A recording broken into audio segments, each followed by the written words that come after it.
Breaking news in the figure skating world, Vanessa James and Eric Radford are coming out of retirement to form a new super pair duo to compete at this Olympic season. And we have both Eric and Vanessa with us to talk about all things regarding their new partnership. Guys, thank you so much for being here with us and for dropping this news exclusively with us for the first time for the skating world to hear. Hello. Wow. We're back. So both you and Vanessa have been competitors for so long, and you have such successful careers with your respective partners.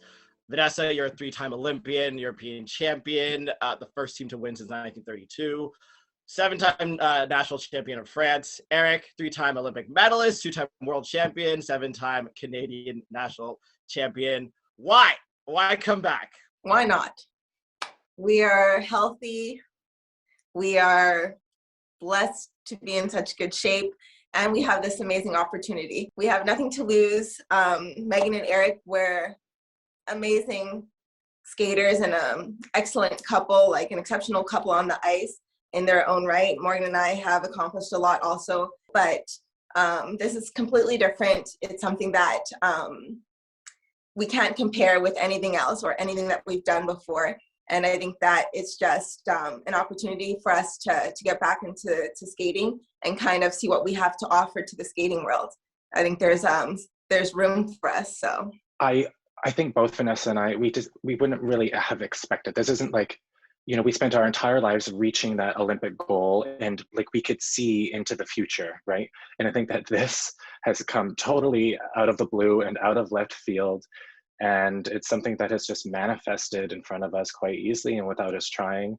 And I realized that I'm 36. I'm going to be 37 at the Olympics.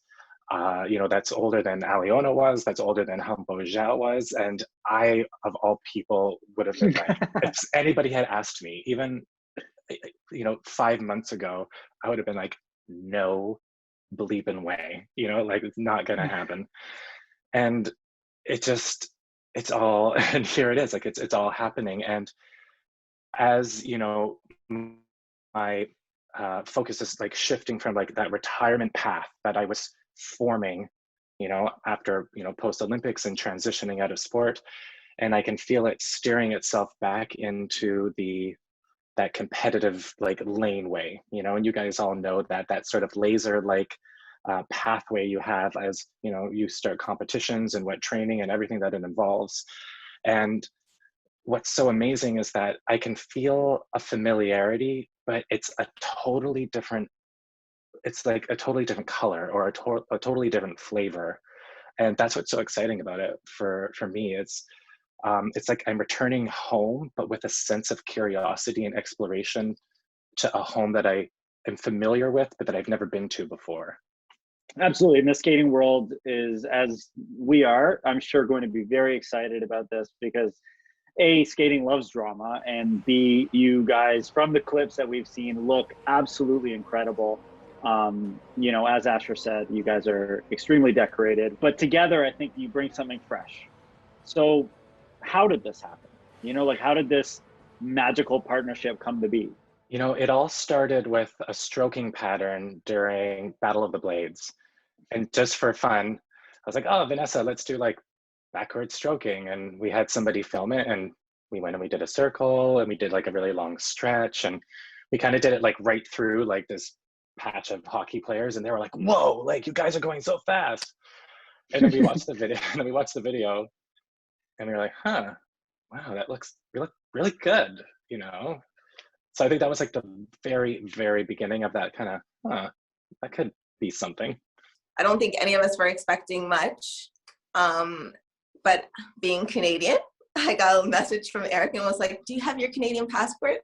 I was like, yes. Well, I had to get it renewed actually. And I was like, why? What are you thinking? He was like, well, I was thinking maybe, let's not have any expectations, but there's a opportunity for us to go to the Olympics if we're both Canadian, if we're both willing, if we're both healthy and strong. And I said, okay, well, let me come and we'll see how things work out. Not expecting anything. And everything just happened so quickly. I wasn't even sure I was going to get released from France. there's so many things, technique, very different techniques, but it just came to fruition so quickly and smoothly, and it's exciting. It's a little overwhelming at times, but it's definitely exciting. We had a very like open mind, and we were thinking that we could just skate together and do some shows together. If it doesn't work out, Vanessa has contacts with some shows in Europe. At the time with Megan, she had just had her baby, and she's had has talked about having another one, and we're both in different cities, and I just was thinking that maybe there was some other opportunity there, that if down the road, if Megan decided she didn't want to do shows anymore, that, I would have other options. And I think that with Vanessa being Canadian, that just was like, oh, okay, well, let's just, skate together. But there's not a whole lot happening in the world with like the pandemic anyway. And it'll be something that we can just do for fun and see how it comes together. And then we can kind of just take it from there, and as I said before, just kind of like let the car drive by itself. And if it stays on the road, then great. And if it doesn't, then, oh, okay, great too. It's clearly a Tesla. Yeah. So Vanessa, can you explain to me what these last 2 years have been like? Were you under the impression that your career was over, or was coming back still in the back of your head? Oh no, it was long gone. I was like, this is it. I'm done. It didn't end the way that I would want to. I still feel like I had something to give to skating, like unfinished business, but it wasn't in the back of my head. I wasn't planning on a comeback. I was transitioning into shows and coaching and things like that. But like I said, it's definitely a one in a lifetime opportunity, and that I wanted to take. As both you and Eric said before, you are actually Canadian. You are like Carmen Sandiego with those passports. So how long did the release take from France? Like, can you tell us about that process? Well, it happened so quickly. I think it didn't take very long, maybe a month and a half maximum. I mean, there were discussions between federations, myself with my president, Natalie Peshala, things like that. But honestly, from the time the federation started really talking, I think it took 2 weeks. I'm very proud to represent France, but they know that this is an amazing opportunity for me, for Canada, and that I've brought a lot to figure skating and for the federation. So I think that they're happy to see me continue, even though it's for another flag in another country. France will always be, very close to my heart. So that's incredible that it happened so fast, because I know you've been talking to you before. There's been like, when people get released, sometimes there's like a tax on them, or like it's very messy, very cumbersome. No, definitely. I mean, with Aliona and Bruno, it was a long process. I think that it took 2 years for him to be released, and quite a bit of compensation financially. So I went through it with Luba too. It can be complicated. So yeah. I think like you both said, things have just kind of happened and come to fruition, and the universe has pointed you in this direction clearly. If it took 2 weeks, that's pretty awesome. So on that note, you guys have like more or less done it all in the sport. Given that, and given what you've just talked about, where's the motivation going to come from? The biggest thing for me is it's like a feeling of exploration. And I think that for any athlete that's been in a pair, whether you're an ice dancer or a pair skater, and you've gone from one partner to another, there's just such a complete different feeling when you skate, when you do elements, how you interact, what your chemistry is, even the feeling when you're just stroking around the ice, how you interact and overcome obstacles together. When we start competing, learning each other's groove and everything.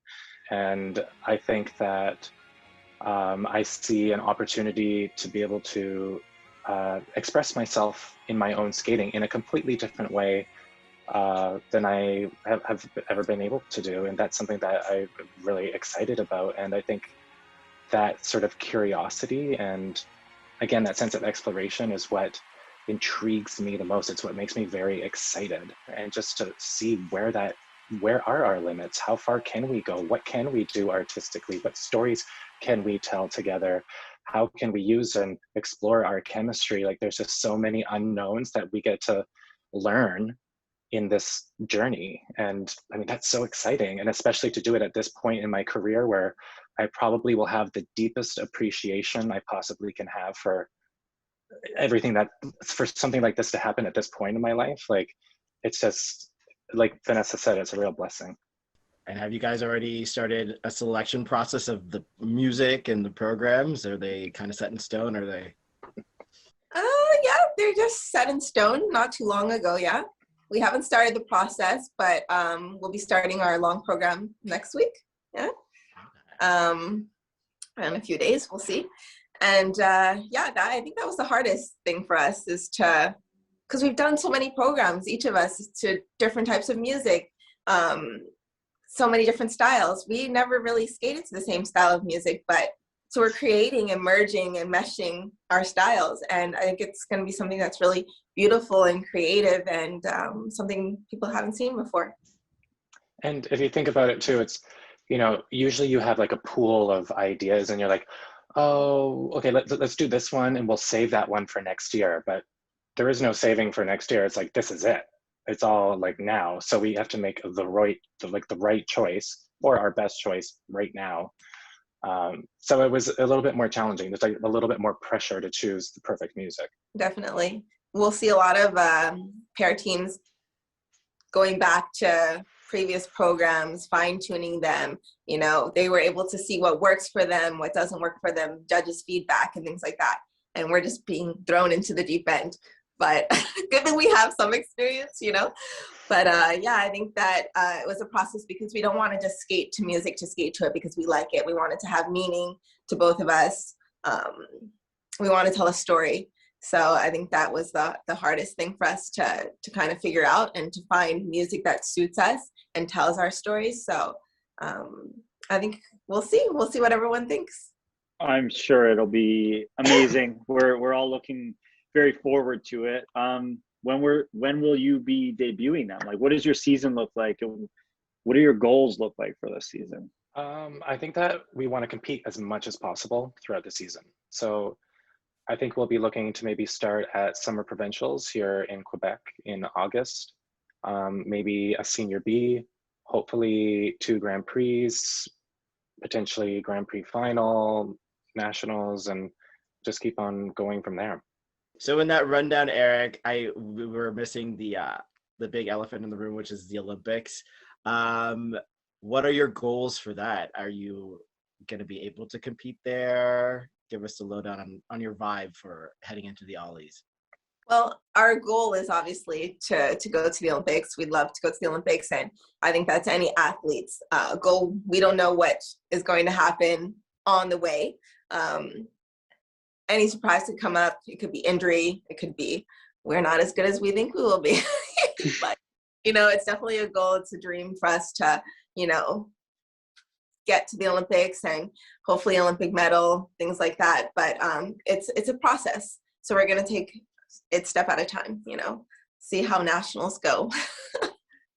But so now, while Dylan and I, and I'm sure a lot of people are going to be very excited by this news, there may be some people who are less enthusiastic with you coming back, because you could say that it's coming at like a contentious time, given that we just had Worlds, COVID Worlds during for a qualifying spot, gained by 2 pair teams, Evelyn Walsh and Trent Michaud, Kirsten Moore Towers and Michael Marinaro. And prior to this announcement, we were definitely thinking they would be the teams to go to the Olympics kind of unchallenged. And, I'm going to direct this question to you, Eric, because you've worked with both teams in a way. Have you spoken to either of those pair teams? And if so, what were their responses? Yeah, I mean, I spoke to Evelyn and Trent right after Vanessa got her release, and Julie spoke with Kirsten and Michael right around the same time, because they are my close friends, and when I initially posted that video way back in November of me and Vanessa just skating together for fun, and Kirsten was like, are you coming back? And I think she was probably half joking, and at that time I had zero intention of coming back, and then it actually all ended up happening. So I just wanted to be very upfront with them, because I do care about them, and I know that this decision could sort of shift our friendship in a way. And I talked to them, and I told them that I want to go through this season as much with like a team atmosphere, because I'm going to be cheering for them. If we're backstage at nationals, I'm going to be cheering for them to have the best skates possible.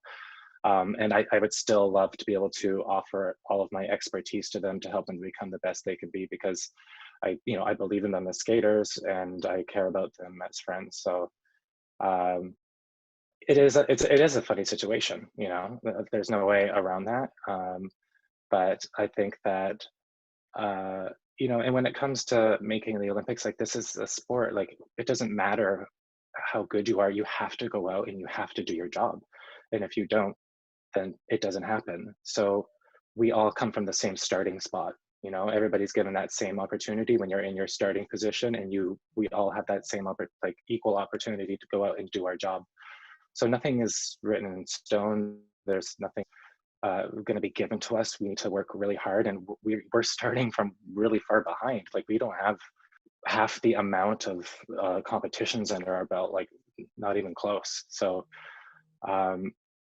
but I think that they're all such great people, and that we're gonna find our groove as we move forward. And I think that Dylan is my best friend and was my biggest rival as I went through my career, and we found a way to make it work, didn't we, Dylan? So I'm sure that I forgot to tell you I'm making a comeback. So just no, they're sticking this folks there. Just kidding, not happening. Anyway, I agree with you. I think at the end of the day, there's a camaraderie and a respect between athletes, and the nice thing about our sport is we all go do our job one at a time. And I think the more everyone can remember that and respect that, it's never easy, and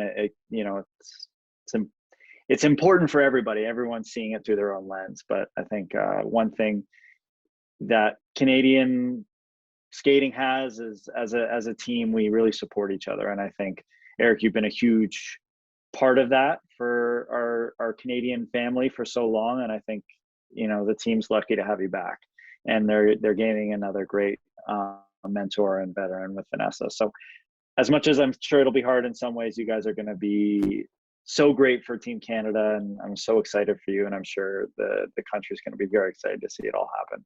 And thank you so much for being with us for this exclusive bomb drop, because it's pretty exciting. Well, thank you. And I think that, and I think everyone can agree is that competition is a healthy competition. Is good for everyone, and it's good for the sport. So I feel, and I hope that everyone thinks that same way, and with that same mindset, that good competition just makes everyone better.